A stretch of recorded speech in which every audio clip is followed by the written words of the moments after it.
नमस्कार। घटना चक्र बुक वीडियो के इस शैक्षणिक मंच पर आपका स्वागत है। हमारा उद्देश्य है ज्ञान को सरल, स्पष्ट और सुलभ रूप में आप तक पहुंचाना। आइए आरंभ करते हैं अध्ययन और सफलता की इस यात्रा को। तो उत्तर प्रदेश में इंडस्ट्रियल फ्यूचर को लेकर एक बहुत बड़ा कदम उठाया जा रहा है और इसकी चाबी वो दी जा रही है प्राइवेट सेक्टर के हाथों में। तो क्या ये एक गेम चेंजर साबित होगा?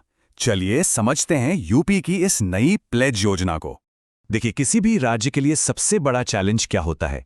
यही कि इंडस्ट्रीज को अट्रैक्ट करने के लिए तैयार जमीन कैसे दी जाए। और उत्तर प्रदेश अब इसी बड़ी पहेली को सुलझाने में लगा है और उनका जो जवाब है वो काफी दिलचस्प है। हाँ, तो वो जवाब है प्लेज योजना। अब ये सिर्फ कोई पॉलिसी नहीं है, ये सरकार की तरफ से प्राइवेट सेक्टर को एक तरह का खुला निमंत्रण है कि आइए हम मिलकर विकास की एक नई कहानी लिखते हैं। तो ये सब शुरू हुआ 28 जनवरी 2023 को। ये वो तारीख थी जब यूपी कैबिनेट ने इस योजना को हरी झंडी दिखाई।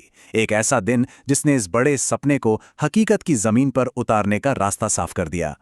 अच्छा, तो अब सवाल ये है कि आखिर ये PLEDs है क्या? इसका नाम ही अपने आप में पूरी कहानी कहता है। चलिए इस नाम के पीछे छिपे मतलब को जरा डिकोड करते हैं। प्लेज, इसका पूरा नाम है promoting leadership and enterprise for development of growth engines. देखिए, ये सिर्फ एक फैंसी नाम नहीं है, इसका हर एक शब्द इस स्कीम के मकसद को बताता है। मतलब प्राइवेट सेक्टर को लीडरशिप के लिए प्रमोट करना ताकि वो राज्य के लिए नए ग्रोथ इंजन तैयार कर सकें। और ये स्कीम काम करती है बिल्ड ऑन ऑपरेट मॉडल पर, जिसे BOO भी कहते हैं। इसका मतलब बिल्कुल साफ है, प्राइवेट डेवलपर्स ही इंडस्ट्रियल पार्क बनाएंगे, वो ही उसके मालिक होंगे और चलाएंगे भी वही। पूरी आज़ादी, पूरा कंट्रोल। और यही तो सबसे बड़ा इंसेंटिव होता है ना? ठीक है, तो अगर किसी को इस मौके का फायदा उठाना है तो उसे करना क्या होगा? क्या है इसका प्रोसेस? अच्छी बात यह है कि प्रोसेस को काफी सिंपल रखा गया है। चलिए एक नजर डालते हैं प्रमोटर्स के लिए बनाए गए इस ब्लूप्रिंट पर। सबसे पहली बात, जमीन कम से कम मतलब मिनिमम 10 एकड़ जमीन चाहिए होगी। अब इससे क्या होता है, इससे छोटे और मीडियम साइज के जो स्पेशल इंडस्ट्रियल एरियाज होते हैं ना, उनके लिए दरवाजे खुल जाते हैं। मतलब कोई एक खास इंडस्ट्री पर फोकस करके भी पार्क बनाया जा सकता है।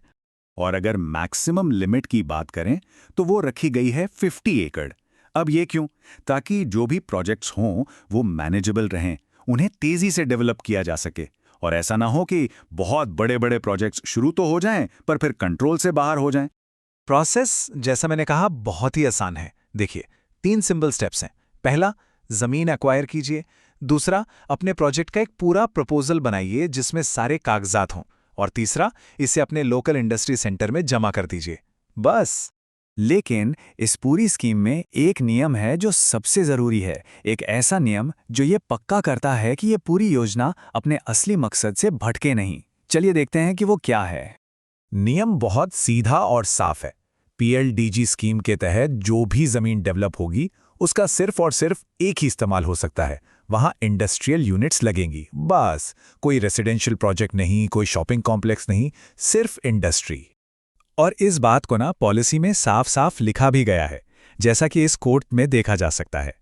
ये पक्का करता है कि जमीन का एक एक इंच सिर्फ राज्य के इंडस्ट्रियल डेवलपमेंट के काम आए। मतलब ये एक नॉन नेगोशिएबल शर्त है, इससे कोई समझौता नहीं हो सकता। तो अब सबसे बड़ा सवाल यही उठता है कि क्या यह महत्वाकांक्षी योजना सच में उत्तर प्रदेश के लिए नए ग्रोथ इंजन बना पाएगी? देखिए, कागजों पर तो ये प्लान बहुत जबरदस्त लगता है, लेकिन असली परीक्षा तो जमीन पर ही होनी है। अब देखना ये होगा कि प्राइवेट सेक्टर इस मौके को कैसे लेता है और क्या ये वाकई यूपी में एक नई इंडस्ट्रियल क्रांति की शुरुआत करेगा।